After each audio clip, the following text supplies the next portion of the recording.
우리는 하나님의 아들 예수 그리스도를 믿는 사람들입니다. 사실 예수님을 믿는 이 신조가 오랫동안 계속되어 왔고 또 많은 사람들이 믿고 말하기 때문에 상당히 익숙한 말이 되었습니다마는 이것을 만약에 잘 모르는 사람들에게 불쑥 이야기한다면 이건 얼마나 이상하고 얼마나 믿기 어려운 신화 같은 그런 이야기인지 모릅니다. 여러분, 성경은 선포하기를 예수 그리스도의 이름을 부르는 자마다 구원을 얻을 것이라고 했습니다. 물론 그것은 형식적으로 이름을 부르는 것을 말하는 것은 아니죠. 마음속에 깊이 우러나는 경험이고 체험인 것을 우리가 잘 압니다. 그리고 예수 그리스도가 아들이 있는 자들에게는 생명이 있고 아들이 없는 자들에게는 생명이 없다고 성경은 선포합니다. 여러분, 이 성경 자체 전체가 하나님께서 인간이 되셔서 이 땅에 오신 아들 예수 그리스도를 설명하기 위해서 기록되어 있습니다. 우리의 모든 구원의 중심은 예수 그리스도께 있습니다. 주님을 아는 것이 영생입니다. 예수께서 어떠한 분이신가라는 것을 이해하는 것이 우리의 구원의 시작이고 또 그분을 알고 사랑하고 그분의 말씀과 뜻대로 사는 생애가 영생입니다.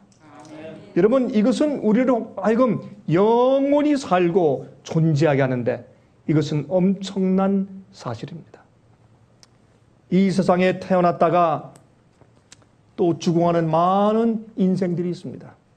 아담과 해와 때부터 시작해서 지금까지 얼마나 많은 사람들이 태어났다가 죽었습니까? 그들 가운데 나중에 예수 그리스도의 이름으로 구원 얻어서 영생하여 함께 살 거룩한 천사와 함께 살고 온 이 놀라운 우주를 함께 공유하면서 정말 행복이 매일 증진하는 그곳에서 살게 될 자들이 몇 명이나 될까요? 참으로 이것은 놀라운 일이 아닐 수가 없습니다. 이 적은 머리에 우리가 놀라운 하나님, 창조주 하나님을 담고 사는 것입니다. 그런데 문제는 많은 믿는 자들이 예수를 믿습니다. 하나님의 아들 예수를 믿습니다. 근데 예수를 믿는 진리에 있어서 가장 중요한 핵심이 무엇이냐면 하나님께서 왜 인간이 되셔야 했는가라는 사실입니다. 왜 하나님께서 사람이 되셔서 이 땅에 오셨는가라는 것을 이해하고 거기에 대한 깊은 감동과 사랑과 경외함으로 주님을 따르지 아니하면 우리의 신앙이 올바른 신앙이 되지 않는 것입니다. 그래서 사실은 예수 그리스도를 믿을 때 왜 하나님이 창조주께서 우리 인간 종의 형체를 쓰시고 인간이 되어서 이 땅에 오셔서 살다가 십자가에 돌아가셨어야 했는가라는 사실을 이해해야 합니다. 이것은 우리 신앙의 기초요, 중심입니다. 여러분, 페르시아의 조로아스타교가 있죠. 배화교라고도 합니다. 불을 숭배한다고 해서 배화교죠. 근데 이 조로아스타교라고 부르는 이유는 여러분 옛날에 그 페르시아 지방에 박트리아라는 그런 마을이 있었는데 거기에서 박트리아라는 그 지방이 있었는데 마을이 아니라요. 큰 곳이니까 그 지방에서 태어난 조로아스타라는 사람이 선지자임을 자인하면서 하나님께로부터 신에게로부터 계시를 받았다라고 해서 만든 종교가 조로아스타교입니다. 근데 이 조로아스타교의 중심 사상 가운데 보면 하나님이 인간이 되어서 이 땅에 오신 사상을 그 교는 말하고 있습니다. 그 다음에 거기에 있는 그 성전을 보면 유대인들의 그 성전 조직, 다시 말해서 성소 제도와 아주 흡사합니다. 이 성전 뜰이 있고 또 첫째 칸 성소가 있고 둘째 칸 지성소가 있습니다. 근데 그 지성소에 들어가면 흥미있는 것은 제단이 있는데 그 위에 불을 피워 나왔습니다. 그래서 들어가서 불을 섬긴다 그래서 배화교라고 이름을 붙였죠. 근데 사실은 그 배화교 조로아스타교는 상당히 유서 깊은 종교인데 왜 생겼느냐 하면 다니엘 때문에 생겼습니다. 다니엘이 창시한 건 아니었습니다. 그러나 포로로 잡혀간 다니엘과 그다음에 세 친구 사드락과 메삭과 아벳느고, 이러한 주의 젊은 종들이 그 당시에 얼마나 경건하고 능력이 있었는지 우리도 그러한 자들이 세상에서 되어야 합니다. 여러분, 그들은 정말 경건하여서 포로로 잡혀갔지만은 그들이 거기서 국무총리가 되고 또한 그 지방 장관들이 된 사실을 우리가 성경에서 읽지 않습니까? 그 당시에 그들을 그렇게 고용한 그 왕 느부갓네살 왕도 젊은 왕이었습니다. 젊은 왕이 히브리 전쟁 포로들을 잡아와서 공부시킨 다음에 그들을 자기 나라의 최고의 강요로 삼은 것입니다. 그러나 그들이 너무나 충성스럽고 너무나 공평하고 정직했기 때문에 그들의 이 명성이 그 바벨론 제국의 온 세상에 자자했습니다. 그래서 많은 사람들이 이제 다니엘의 하나님, 사드락과 메삭과 아벳느고의 하나님, 풀무불에 들어갔는데도 살리신 그 하나님, 이 정말 하루에 3번씩 상에서 기도하는 예루살렘 성전이 있는 그 이스라엘의 여호와 하나님을 섬기자라는 그러한 종교적인 각성이 그 바벨론 지방에 많이 있었던 것입니다. 그런데 이 바벨론 제국이 무너지고 페르시아 나라가 섰습니다. 페르시아 제국이 되었습니다. 그럼에도 불구하고 이 나이 많은 다니엘은 다시 고용됩니다. 다리오 왕에 의해서 다시 고용되어서 또 나라가 바뀌었는데도 또 국무총리에 일을 합니다. 여러분, 이런 일은 인간 역사상 없고 또 있을 수가 없는 것입니다. 예를 들어서 만약에 이건 참 우스운 얘기지만은 러시아가 미국을 쳤습니다. 그리고 미국이 망했고 또 러시아가 승리해서 러시아가 제국이 되었다고 가정하십시다. 만약 그런 가정 속에서 여러분 미국의 국무총리가 다시 또 러시아의 국무총리가 되겠습니까? 이건 말도 안 되는 시나리오 아닙니까?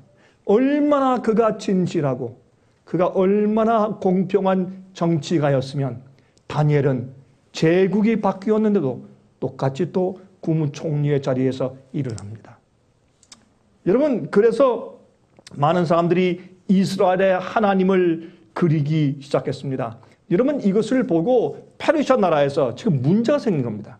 자, 이제 이렇게 하다 보니까 이 다니엘을 계속 고용하는 것은 좋은데 그 영향 때문에 우리 페르시아 나라 제국의 모든 국민들이 유대인화 되겠다 라고 해서 그들이 만든 종교가 배화교입니다. 그 배화교 속에는 하나님이 인간이 되어서 내려와서 우리를 구원하는 이 놀라운 이 성경의 진리가 그 속에 조금 들어있습니다. 여러분 아십니까? 여러분, 니므롯의 아들, 바벨론의 니므롯의 아들 담무스에 대한 이야기 보십시오. 이 교회는 다 신의 아들에 대한 이야기들이 다 들어있습니다. 왜? 본땄기 때문에. 그래서 이 담무스가 그 죽었다가 부활한다고 해서 봄철 춘물이죠. 스프링 에퀴낙스. 에퀴낙스는 낮과 밤의 길이가 같아지는 날 아닙니까? 봄에 한 번, 또 가을에 한 번. 그래서 그 에퀴낙스 때, 에퀴낙스 바로 그 다음날 일요일 날, 이때 담무스가 부활한다 이렇게 해서 그런 이교의 절기가 있었는데 그것을 기독교에서 중세기에서 받아들여서 그것을 부활절로 둔갑시킨 사실을 우리가 잘 알고 있습니다. 이것도 다 신의 아들에 대한 이야기들이죠. 그리고 여러분 그 헬라의 그 실화에 나오는 제우스의 아들들 보십시오. 아폴로, 아테네, 헤라클레스, 이런 그 신의 아들들에 대한 이야기, 인간이 된 신의 아들들에 대한 이야기가 이런 모든 이교의 가르침 가운데도 중심으로 차지하고 있는 것을 우리가 보게 되고 있는 것입니다. 심지어 우리는 가끔 또 무엇을 봅니까? 석가모니상이 아들을 안고 있는 그런 상을 또 가끔 우리가 대하게 되고, 힌두교에서도 무엇이 있습니까? 아들을 안고 있는, 어린 아기를 안고 있는 그런 신상들을 가끔 우리가 목격하게 되는 것입니다. 이렇게 성경의 예수 그리스도의 구원에 대한 이야기는 이 세상에는 모든 이교 종교에까지 깊이 스며들어서 영향을 주어 오고 있는 것을 우리가 보는 것입니다. 그러므로 우리가 이 사실을 우리가 이해할 때 우리가 도대체 무엇을 믿는 것인지, 하나님이 왜 인간이 되어 오셨는가, 왜 그렇게 하셔야 될 필요가 있는가, 우리 이것을 아주 간략하지만은 그러나 좀 분명하게 이해하고 지나가는 것이 좋겠다고 생각해서 오늘 제가 이 말씀을 드리는 것입니다. 여러분, 이사야 9장 6절과 7절을 보면 다음과 같은 말씀이 기록되어 있어요. 이는 한 아기가 우리에게서 낳고, 한 아기예요. 한 아들을 우리에게 주신 바 되었는데 그 어깨에는 정사를 메었고 그 이름은 기묘자라. 영어 번역에는 원더풀이라. 너무 신묘한 분이에요. 누군지 이해할 수가 없어요. 하나님이 인간이 되었으니까, 하나님이 우리와 똑같은 입장에 와서 태어나서 살아보신 경험을 하시려니까 마리아의 뱃속에 들어가서 9개월 동안 계셨어요. 이 신묘한 일을 우리가 어떻게 이해해야 합니까? 이게 믿음입니다. 하나님께서 우리 인간이 되시기 위해서, 잃어버린 바 된 우리를 다시 찾아가시기 위해서 그러한 경험을 거치셨습니다. 예수님은 여호와 하나님이십니다. 성경은 그렇게 주장하고 있습니다. 그렇게 가르치고 있습니다. 그것을 믿지 않으면 우린 예수를 믿는 것이 아닙니다. 예수님은 창조주십니다. 당신을 위해서 모든 것을 만드셨다고 그렇게 성경은 주장하고 있습니다. 그것을 올바로 믿지 않으면 예수를 믿는 것이 아닙니다. 여러분, 그러면 하늘에 계신 그 하나님의 아들 예수 그리스도, 후의 아들 예수 그리스도가 된 것이죠. 내가 오늘날 너를 낳았다. 이것은 예수께서 인간으로 탄생하실 때 하나님께서 말씀하신 이야기죠. 하늘에 있을 때부터 예수께서 하나님의 아들은 아니었습니다. 같은 동등한 여호와 하나님이셨습니다. 제2의 하나님이셨습니다. 성경은 하나님이 한 분이 아니고 복수인 것을 처음부터 그렇게 설명하고 있는 것을 우리가 보는 것입니다. 이 인간을 창조하실 때 우리가 우리의 형상대로, 엘로힘이에요. 복수입니다. 그래서 유일신이지만은 그러나 사상이 같고 목적이 같고 품성이 같고 뜻이 같기 때문에 하나의 하나님으로 설명하는 것이 성경의 가르침입니다. 그분 가운데 한 분인 예수 그리스도께서 이 땅에 오셔서 우리와 함께 33년 반 동안 지내실 때 그분은 하늘에 계시지 않았습니다. 하늘에도 계시는데 이 땅에도 동시에 계신 분이 아니었습니다. 그만큼 아버지께서 세상을 이처럼 사랑하사 독생자를 주셨다 그랬습니다. 빌려주신 것이 아니라 주신 것입니다. 우리의 맏아들로, 우리의 맏형으로 우리에게 주신 것입니다. 두 번째 아담으로 우리에게 주신 것입니다. 아버지께서 영원히 신인으로 우리에게 내어주신 것입니다. 그러므로 사실은 예수님께서는 영원히 하나님이시지만 그러나 영광의 몸으로 변화된 인간의 그 육신을 그냥 지니시고 십자가의 표적과 상처를 그냥 지니신 채 우리와 함께 영원히 동일시하실 것입니다. 그래서 그분은 우리와 함께 사시는 하나님이시고 또 그렇게 되실 것입니다. 우리가 이 예수를 올바로 알지 못하면 우리가 예수를 믿는 사람들이 아니죠. 그래서 여기에 이사야 9장 6절과 7절에 말씀하기를 그 어깨에는 정사를 메었고 그 이름은 기묘자라 원더풀이라 모사라 카운셀러 또 전능하신 하나님이라 Almighty God. 그 다음에 영존하시는 아버지라 평강의 왕이라 할 것입니다. 이 예수님은 그저 어느 정도 second rated 하나님이 아니라 진짜 여호와 하나님이세요. 그 정사와 평강의 더함이 무궁하며 또 다윗의 위에 앉아서 그 나라를 굳게 세우고 자금 이후 영원토록 공평과 정의로 그것을 보존하실 것이라. 만군의 여호와 열심히 이룰 것이라. 그렇게 성경은 말씀했습니다. 이사야 11장 1절부터 11절은 다음과 같이 말하고 있습니다. 이 예수님을 중심으로 예수께서 이 세상을 회복하시고 새 하늘과 새 땅을 만드실 것을 이 성경은 공포하고 있는 것입니다. 이렇게 말씀하고 있습니다. 이새의 줄기에서 한 싹이 나며 그 뿌리에서 한 가지가 나서 결실할 것이요 여호와의 신 곧 지혜와 총명의 신이요 모략과 재능의 신이요 지식과 여호와를 경외하는 신이 그 위에 강림하시리니. 여기에 6가지 성격의 성령의 역사를 여기에 말씀하고 있는 것입니다. 여러분 요한계시록에 보면 성령을 7눈을 가진 하나님의 영이라고 표현하고 있습니다. 그것은 7가지의 성령의 역사와 기능을 거기 설명하는 것인데 여기에 6가지의 성령의 기능을 말하고 그 다음에 또 보면 이제 예수님께서 뭘 가지고 계시냐? 판단, 심판의 영을 가지고 계십니다. 그래서 7가지입니다. 성령의 기능을 말해서 7눈을 가진 여호와의 신으로 요한계시록은 기록되어 있는 것을 상징적으로 기록되어 있는 것을 보는 것입니다. 그가 여호와를 경외함으로 즐거움을 삼을 것이며 그 눈에 보이는 대로 심판치 아니하며 귀에 들리는 대로 판단치 아니하며. 여기 이제 심판의 영이 나오지 않습니까? 공의로 빈핍한 자를 심판하며 정직으로 세상에 겸손한 자를 판단할 것이며 그 입의 막대기로 세상을 치며 입술의 기운으로 악인을 죽일 것이며 공의로 그 허리띠를 삼으며 성실로 몸의 띠를 삼으리라.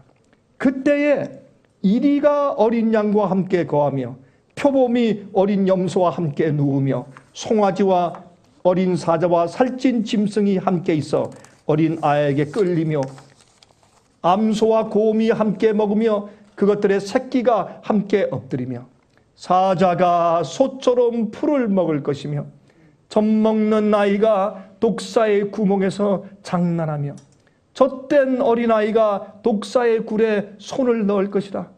여러분 우리 인간적으로 상함과 해함이 없는 새하늘과 새 땅을 시적으로 표현하기에 지금까지 쓴 것 같은 이런 방법밖에 없기 때문에 성경은 그렇게 기록하고 있는 것입니다. 나의 거룩한 산 모든 곳에서 해됨도 없고 상함도 없을 것이니 이는 물이 바다를 덮음같이 여호와를 아는 지식이 세상에 충만할 것임이니라.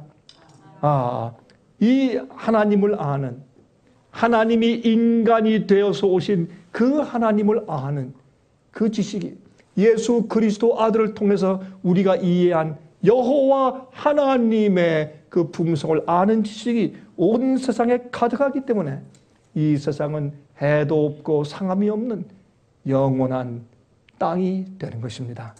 이것이 회복한 땅이 되는 것입니다. 그날에 이새의 뿌리에서 한 싹이 나서 만민의 기호로 설 것이요 열방이 그에게로 돌아오리니 그 거한 곳이 영화로우리라.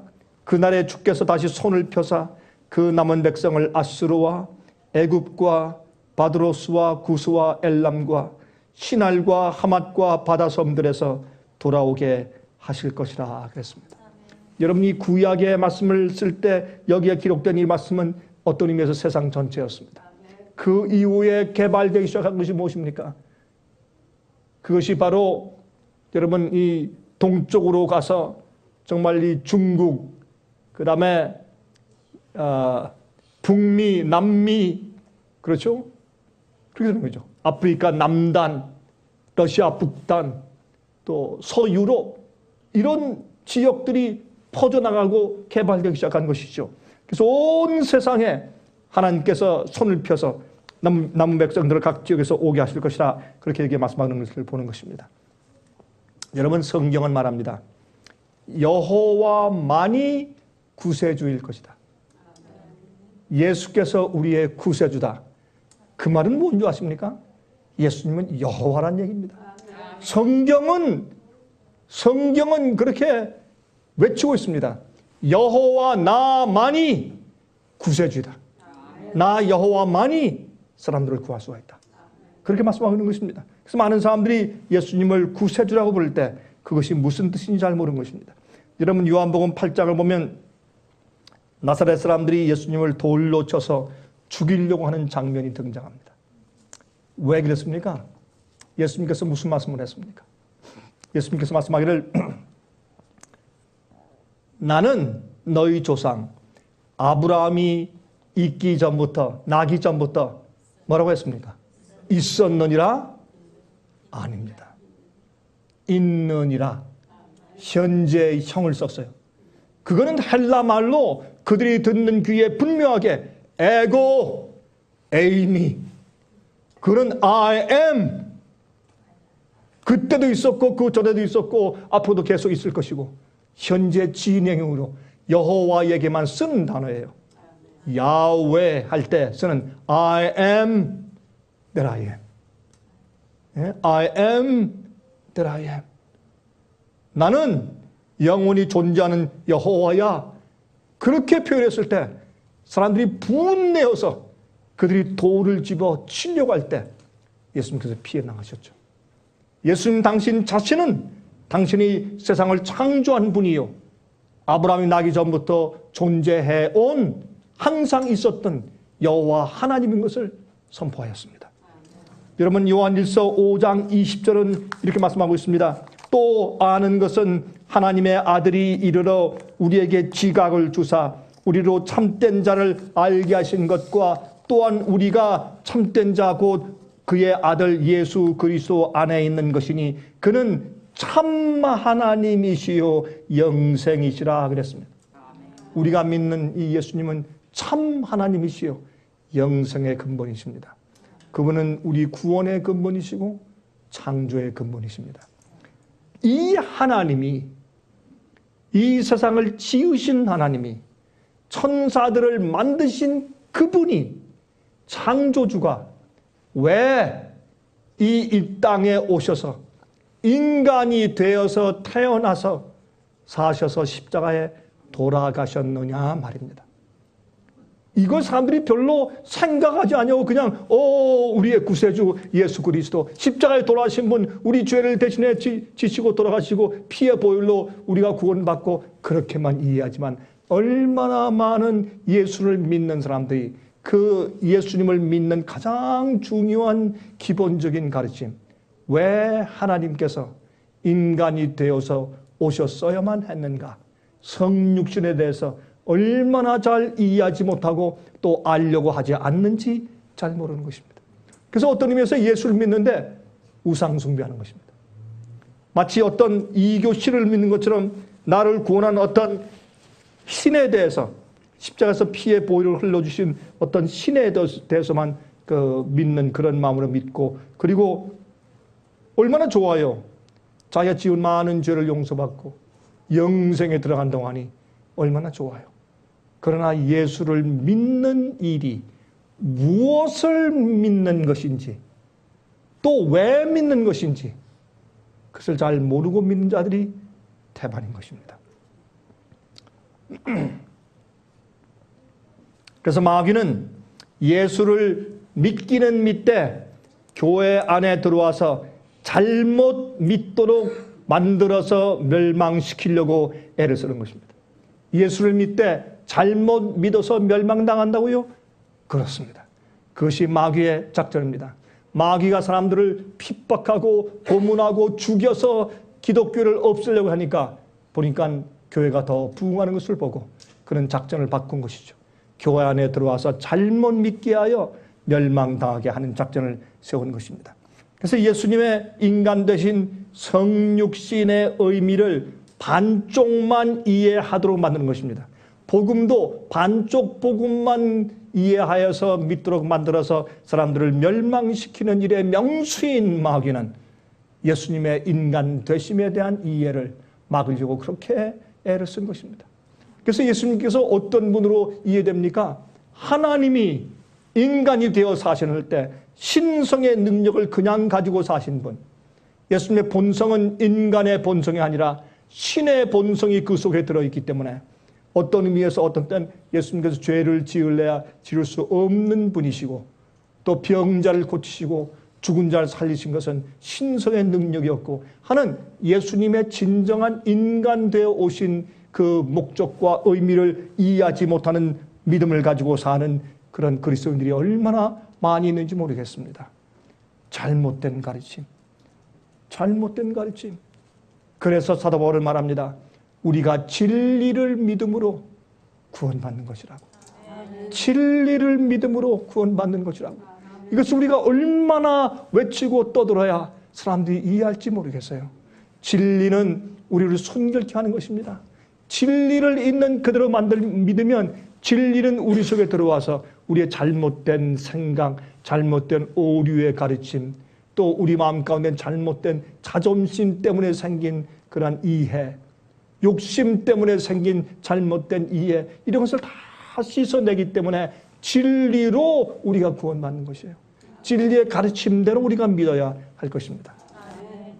며칠 전에 새벽인데 어린 아기 둘이서 우는 겁니다. 제가 가만히 보니까 나이가 1살짜리, 한 2살짜리 되는 것 같아요.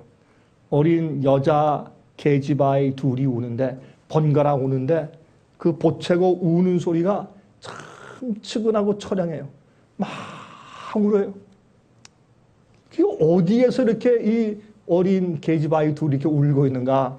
새벽 그때 한 5시 정도 된 것 같아요. 참 이상하다. 근데 얼마 전에 말이죠. 저희 그 이웃집에 학생들 그러니까 이제 졸업식이 이제 있었기 때문에 친척들이 많이 온 관계로 거기에서 어린 아이들을 데리고 왔었습니다. 그러니까 밤에 또 새벽에 어린 아이들이 막 우는 그 소리를 좀 들었어요. 근데 그 아이들이 돌아온 것 같았어요. 이 아이들이 또 돌아온 모양이구나. 그래서 막 우는데 너무 정말 측은한 거예요. 근데 가만히 보니까 사람들의 인기척이 없어요. 이상하다.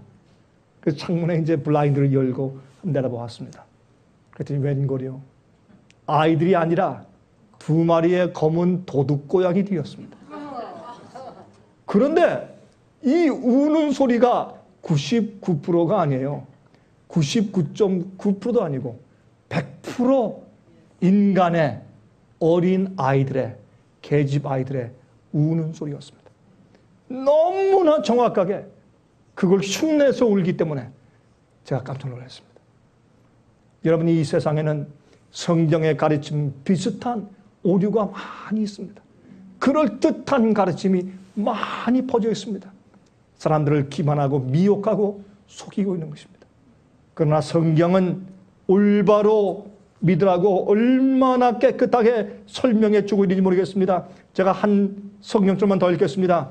베드로전서 1장 18절로 21절입니다. 너희가 알거니와 너희 조상의 유전한 망령된 행실에서 구속된 것은 은이나 금같이 없어질 것으로 한 것이 아니요 오직 흠없고 점없는 어린 양 같은 그리스도의 보배로운 피로 한 것이니라. 그는 창세 전부터 미리 알리신 바 된 자나 이 말세에 너희를 위하여 나타내신 바 되었으니, 예수께서 인간이 되어서 우리의 죄를 대신 지시고 십자가에 돌아가시는 그 계획은 이 세상이 창조되기 이전부터 있었습니다. 그 전부터 계획된 것입니다. 마음속에 생긴 죄의 동기는 신비입니다. 그게 어떻게 생기는지 우리가 그것을 설명할 수 있으면 루스벨의 신비도 설명할 수 있고 하나님의 신비를 우리가 설명할 수 있을 것입니다. 가장 지혜롭고 가장 머리가 좋은 그런 천사장이 배반하였습니다. 성경은 그가 하나님의 인을 맡은 천사라고 말합니다. 그것은 무슨 말인가? 하나님의 법을 설명해 주는 천사였습니다. 인을 맡은 자였습니다. 그가 범죄하였습니다. 그가 은근히 다니면서 하나님을 헐기 시작했습니다. 그렇게 해서 죄가 하늘에서부터 시작되었습니다. 루스벨의 교만과 이기심에서부터 시작된 그 죄는 저렇게 악랄한 마귀로 그를 만들었습니다. 그는 회개할 기회를 가졌었습니다. 그는 하나님의 놀라운 빛과 완전한 품성 앞에서 그는 회개치 아니하고 계속 고집하다가 저렇게 악랄한 마귀가 된 것입니다. 그것은 우리에게 무슨 교훈을 줍니까? 우리 마음 속에서도 우리가 품게 된 우리의 이기심과 교만한 마음을 근거로 품게 된 그런 죄악들의 씨앗은 우리로 하여금 마귀가 되게 하는 것입니다. 악마처럼 되게 하는 것입니다. 그래서 할 수 없이 하나님께서 불로 그런 악인들을 사루어서 없애버려서 종결해야 하는 필요가 있는 것을 우리가 성경에서 발견하게 되는 것입니다. 그가 무엇이라고 하나님을 고소하기 시작했는가? 이렇게 하여서 자기도 경배받기 원했습니다. 자기도 영광을 얻기 원했습니다. 자기도 추앙을 받기 원했습니다. 여러분 요한계시록에서 13장에 사실은 짐승의 표에 대한 것을 우리가 잘 알지만 그것은 경배에 대한 문제입니다. 누구를 경배하는가? 하나님의 법을 가진 여호와 하나님을 경배하느냐? 아니면 인간의 제도를 경배하느냐? 하나님의 법을 바꿔놓은 인간의 권위를 경배하느냐? 아니면 하나님을 경배하느냐? 창조주를 경배하느냐? 인간을 경배하느냐 하는 것이 사실은 짐승의 표의 관건인 것을 많은 사람들이 이해하지 못하는 것입니다. 여러분, 그는 하나님을 독재자라고 말했습니다. 왜? 하나님의 법은 불공평하고 지킬 수 없는 법인데 그걸 딱 세워놓고 모든 천사와 모든 피조물들에게 지키라고 강요함으로 그들을 위에 이렇게 덮어씌워서 그들을 강요하는 그러한, 그래서 사실은 우리가 모르고 맹종하지만 그렇게 하여서 이제 모든 피조물들을 다스려 먹는 그런 이기적인 독재자로 은근히 그는 소문을 퍼뜨리고 다녔단 말입니다. 그래서 사실 우리는 하나님께 노예다. 하나님께서 부려먹으려고 우리를 창조하신 것이다. 우리는 어떤 법에 의해서 지배당할 필요가 없다. 우리는 우리의 자유의지가 있다. 이제 그런 논리로 이 하늘에 하나님께 대한 불평을 퍼뜨리기 시작한 것입니다. 그것을 우리가 성경 전체에 흐르는 그런 문맥을 통해서 특별히 이 창세기 3장에 에덴 동산에서 해와를 꼬인 그 장면에 그의 이야기들 가운데서 우리가 포착하고 이해하게 된 것입니다. 그래서 이 마귀는 말이죠. 그것을 증명하기 위해서 인간을 유혹하여서 범죄케 했습니다. 자, 봐라. 하나님의 법은 완전히 지키는 것이 불가능하다. 인간은 피조물은 지금 기회가 없어서 그렇지 기회만 딱 주어버리면 하나님의 법을 자기의 뜻을 위해서 자기를 위해서 언제든지 버리거나 범할 수가 있다. 하나님의 법을 깨뜨릴 수가 있는 것이다. 그 법은 우리 피조물들에게는 맞지 않는 것인데 하나님이 당신의 권위를 계속 유지하기 위해서 우리를 노예로 부리기 위해서 세워놓은 것뿐이다. 하나님의 정부는 불공평하다. 하나님의 법은 불공평하다. 불필요한 것이다. 라고 하는 그런 불평을 은근히 조금씩 퍼뜨리기 시작한 것입니다. 그것이 선악과를 따먹어도 죽지 않는다는 그의 유혹이었습니다.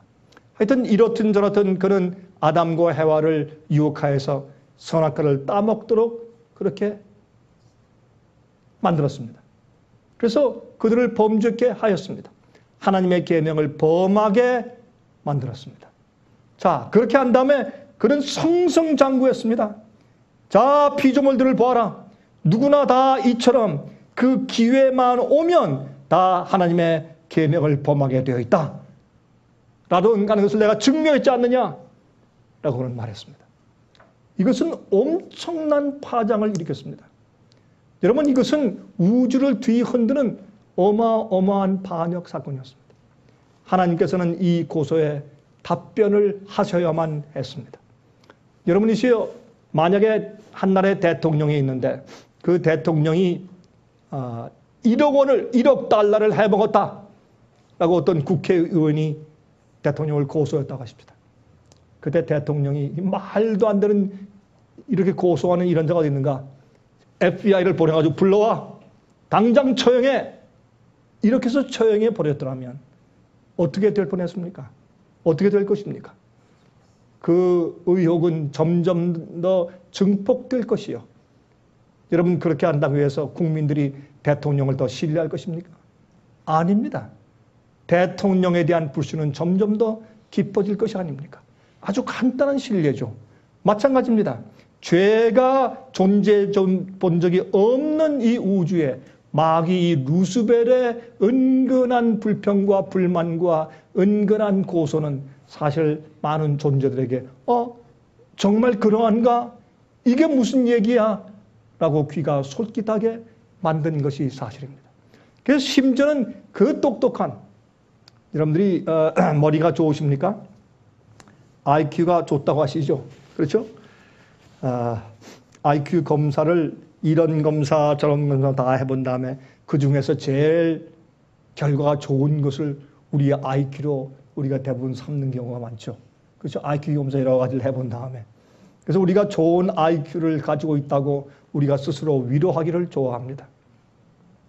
저도 이제 젊을 때 말이죠. IQ 검사를 한 10몇 개 해봤어요. 이런 IQ, 저런 IQ 다 해본 다음에 그 중에 제일 높은 IQ, 이게 내 IQ다. 그렇게 해본 적도 저도 있습니다. 사람이 머리가 나쁘다는 그런 소리를 듣고 싶지 않으니까. 우리 얼마나 IQ가 좋은지 모르지만 천사들의 IQ는 어떨까요? 천사들의 명석함과 그의 지혜는 그 똑똑한 천사들 가운데서 3분의 1이 천천만만 천사에 수백억 그 많은 천사들의 숫자의 3분의 1이 루스벨의 말에 동의하고 그의 반역에 가담하였습니다. 얼마나 그의 거짓말과 고소가 힘이 있었는지 말이죠. 이러한 위기에, 이건 정말 위기입니다. 이것은 우주의 존폐가 달린 위기고 우주의 질서와 평안과 행복, 영원한 존재성이 달려있는 굉장히 중요한 위기였습니다. 자, 이 위기를 대처할 때 하나님께서 어떻게 하실까? 이거는요, 다른 길이 없어요. 두 가지 길밖에 없어요. 그것은 그 입장에서 마귀를 죽여서 없으면 안 됩니다. 마귀에게 살 수 있는 기회를 계속 주어야 합니다. 그가 지금 말하고 주장하는 그대로 정부가 세워지고 그대로 그가 어떤 삶의 원칙을 운영해 나간다면 그 결과가 어떻게 될 것인가 하는 것이 자연적으로 드러날 수 있도록 하나님께서 그 기회를 주셔야 합니다. 모든 자들이 다 보고 깨닫고 알아야 합니다. 다시는 그런 반역이 생길 수 없도록 만들어야 이 우주가 안전하게 되는 것입니다. 그게 하나님께서 할 수 없이 우리 인간적인 그런 표현으로 눈물을 머금고 하실 수밖에 없는 결정이었습니다. 여러분, 그렇게 이제 결정을 하시면 어떻게 됩니까?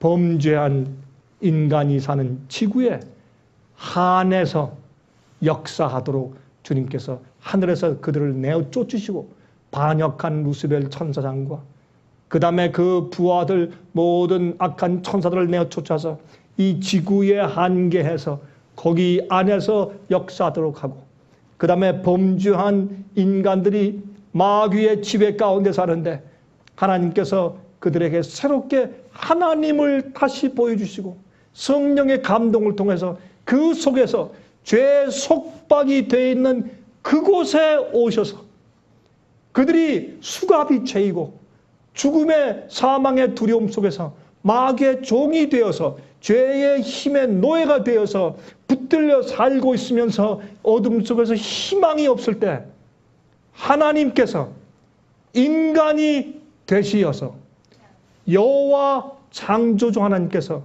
인간으로 태어나 살아서 하나님이 어떠하신 분인가를 직접 보여주시고 인간이 감히 다가설 수 없는 하나님을 볼 수 있는 분으로 주님께서 현세해 주시기 위해서 이 땅에 오신 것입니다. 그래서 우리 어떤 존재, 천사처럼 살고 있는 인간 아니요. 범죄한 인간, 범죄한 이후에 4,000년 역사가 지나간 죄의 결과로 가득 차 있는, 세상에 죄의 결과 가득 차 있고 죄의 결과로 그들의 유전 법칙으로 악한 경향들이 다 그들 속에, 피부 속에 들어가 있는 그런 몸을 가지고 종의 형체를 가지고 이 땅에 우리를 구하시기 위해서 오신 것입니다. 이것을 이해하는 것은 믿음이 필요합니다. 믿음이 필요합니다. 그래서 사실은 이 땅에 오셔서 우리를 구원하기 위해서 그렇게 하셨는데 또 한 가지 중요한 이유가 있어요. 그것은 뭐냐면 욥은 하나님의 법은 불공평하다. 하나님은 사랑이 아니시다. 독재자다. 그때 예수께서 이 땅에 오셔서 하나님이 어떠하신 분인가 인간이 이해할 수 있고 천사들도 보면 이해할 수 있는 눈에 보이는 실물 교훈으로 당신의 생애를 33년 반 동안 살아주신 겁니다. 여러분, 이것은 참 보통 일이 아닙니다. 이것은 하나님의 지혜입니다. 그래서 예수님의 생애 가운데 하나님은 어떠한 분이시며 얼마나 공평하시고 얼마나 신실하시며 얼마나 사랑이 충만하신지 얼마나 긍휼하심이 많으신지를 보여주시는 분으로 사신 것입니다. 그래서 예수님 속에는 하나님의 품성을 보여주는 성령께서 충만하신 것입니다. 성령은 하나님의 신입니다. 하나님의 영입니다. 성령이 그 속에 내재하면 하나님의 품성이 그 속에서 작용하고 있기 때문에 하나님처럼 살게 되는 것입니다. 예수님은 인간이지만 하나님의 영을 가지고 하나님의 품성을 보이면서 살아주신 것입니다. 그래서 우리에게 소망이 생긴 것입니다. 우리 인간들에게 빛이 생긴 것입니다. 그래서 우리가 죄의 속박 아래, 죄의 감옥 하에 살고 있을 때 예수님께서 그 속으로 오셨어요. 인간의 모양 탈만 잠깐 쓰신 것이 아니라 우리가 있는 그 밑바닥 지경까지 오셔서 우리처럼 사시고 그 속에서 타고난 죄의 경향과 성질을 승리할 수 있는 것을 보여주시고 성령의 충만한 생애를 보여주신 것입니다. 그렇게 하여 마귀의 지배 아래에 있는 세상이지만은 마귀의 종으로 죄의 노예로 살 필요가 없이 온전히 유혹과 죄를 승리하는 정복자로서 승리자로서 생애를 보여주신 것입니다. 그리고 그러한 똑같은 능력이 믿는 자들에게도 성령을 통해서 다 주어져 있다는 사실을 보여주신 것입니다. 그것을 믿는 자들은 똑같이 예수님과 함께 승리자가 될 수 있는 것을 그들이 깨닫게 되고 소망을 얻게 되는 것입니다. 그것이 성육신의 목적이고 예수께서 하나님께서 인간이 되어서 이 땅에 오신 목적인 것입니다. 그리고 또 중요한 것은 뭐냐 하면 마귀가 고소한 그 하나님의 율법은 얼마나 큰 사랑의 율법이며 그것은 생명과 진리의 법이며 그것이 인간의 생활의 그 평안을 위해서 질서를 위해서도 필요한 가장 기본적인 원칙일 뿐더러 온 우주가 존재할 수 있는 중요한 질서의 근본 원칙이 되는 하나님 정부의 기본 원칙이 되는 사랑과 생명의 원칙인 것을 보이는 것입니다. 이 계명은 사랑의 원칙인 것을 보이는 것입니다. 그래서 하나님의 그 마귀가 부서뜨린 그 하나님의 계명을 다시 세우시고 변호하시는 일을 당신의 생애로 직접 보여주시고 가르침으로 설명해 주시기 위해서 하나님이 이 땅에 인간이 되어서 우리가 있는 그 처지까지 내려오신 것입니다. 이것이 하나님께서 인간이 되신 이유입니다. 목적입니다. 이때 말이죠. 마귀는 어떻게 했습니까? 마귀는 범죄한 인간은 반드시 멸망되어야 된다. 주님의 계명을 어긴 자들이니까 반드시 죽어야 된다.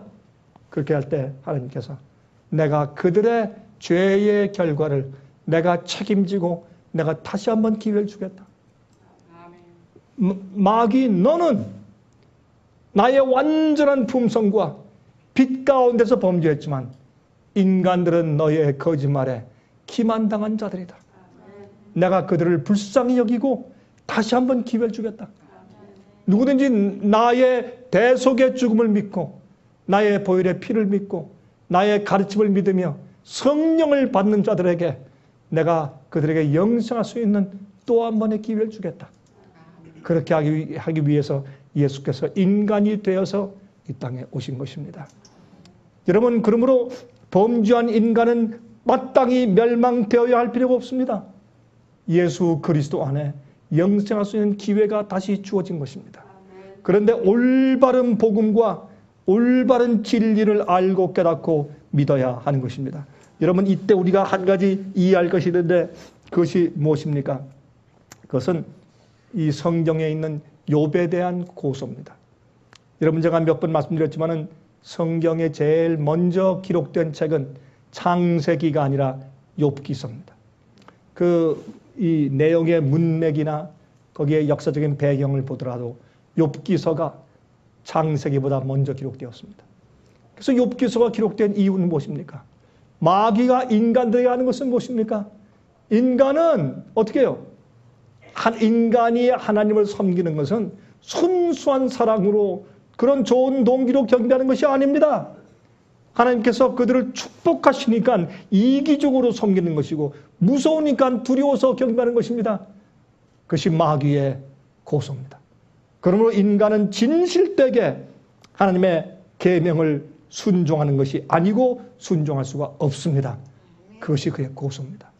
그때 하나님께서 마귀가 욥을 그렇게 시련하도록 허용해 주시는 한이 있더라도 예수님께서 가슴 아프시고 또 눈물이 나지만 눈물을 머금고 욥에게 그런 시련을 받도록 허용해 주심으로 그 시련을 받게 하셨습니다. 그러나 욥은 그 시련 가운데서 무엇을 증거합니까? 하나님을 경배하는 그 동기가 하나님께 대한 사랑과 존경이었습니다. 그것을 그 성경은 거기에 증거하고 있는 것입니다.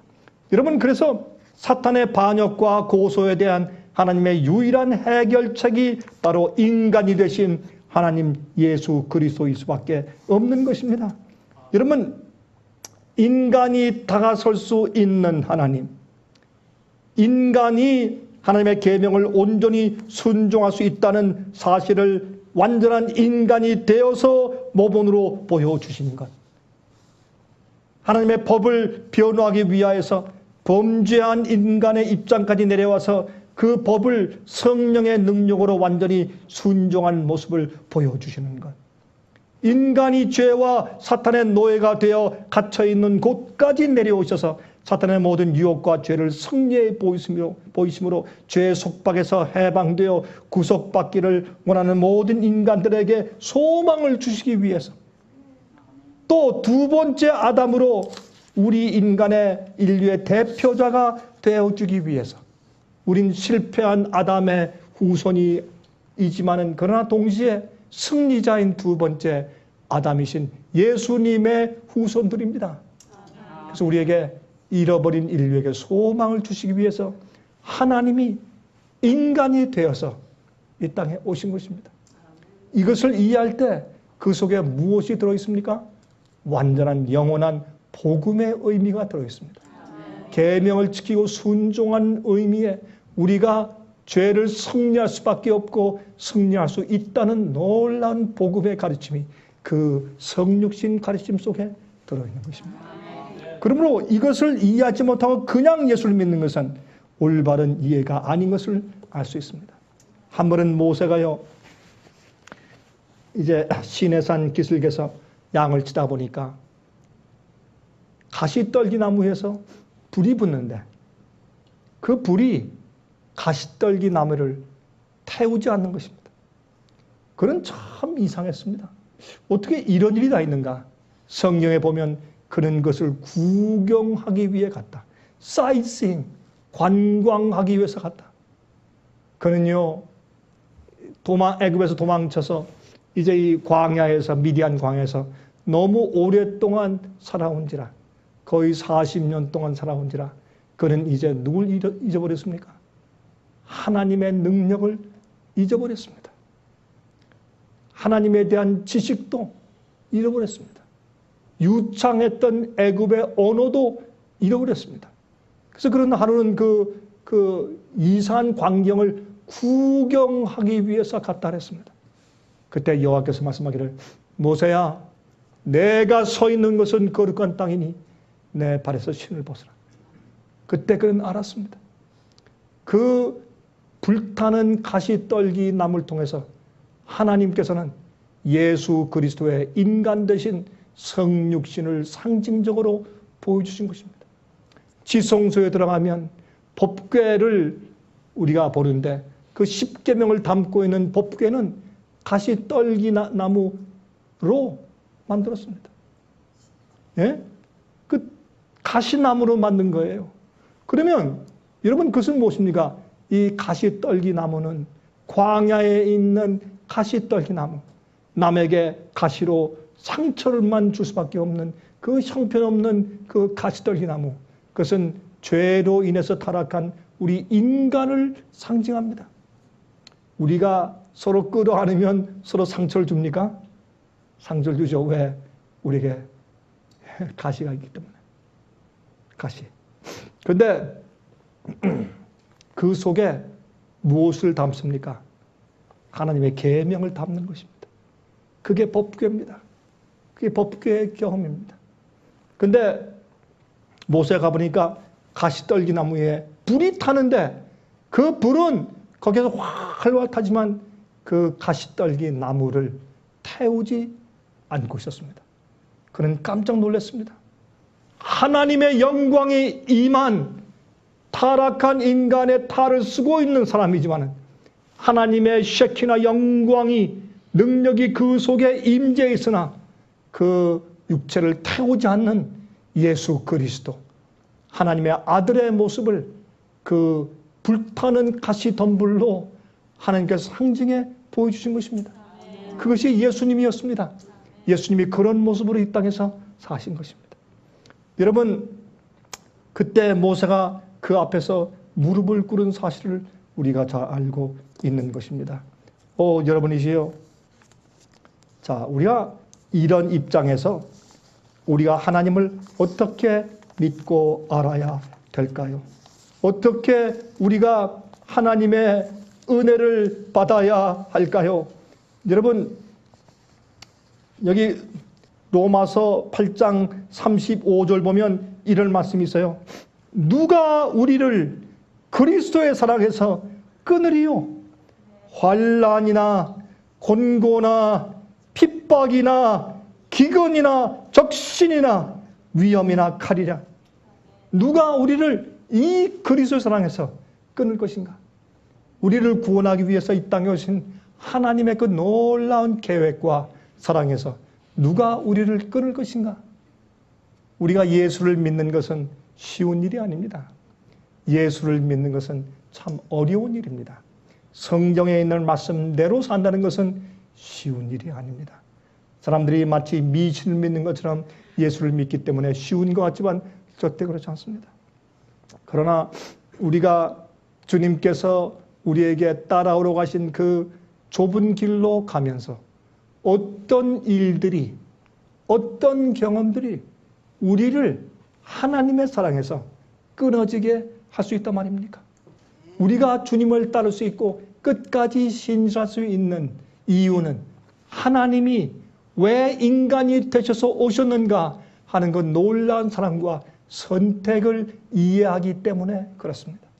이 사실은 너무나 오묘해서 우리가 하늘에 가서도 영원토록 또 연구하고 연구하게 될 것입니다. 여러분, 우리가 아는 하나님은 이러한 분이십니다. 우리가 섬기는 하나님은 그러한 사랑의 하나님이십니다. 우리가 이것을 어떻게 압니까? 우리가 이 성육신의 경건의 비밀을 아는 이유가 있습니다. 천연계를 통해서 보면 알 수 있습니다. 천연계는 누가 저 놀라운 기계들을 만들어서 우주에 걸어 놓았기 때문에 그런 것입니다.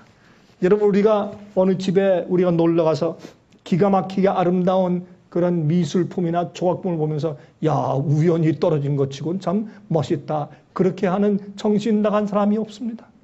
이 우주에 걸려있는 기가 막힌 디자인과 예술 작품들을 보면서 우연히 생겼다고 말하는 사람들은 정신 나간 사람들입니다.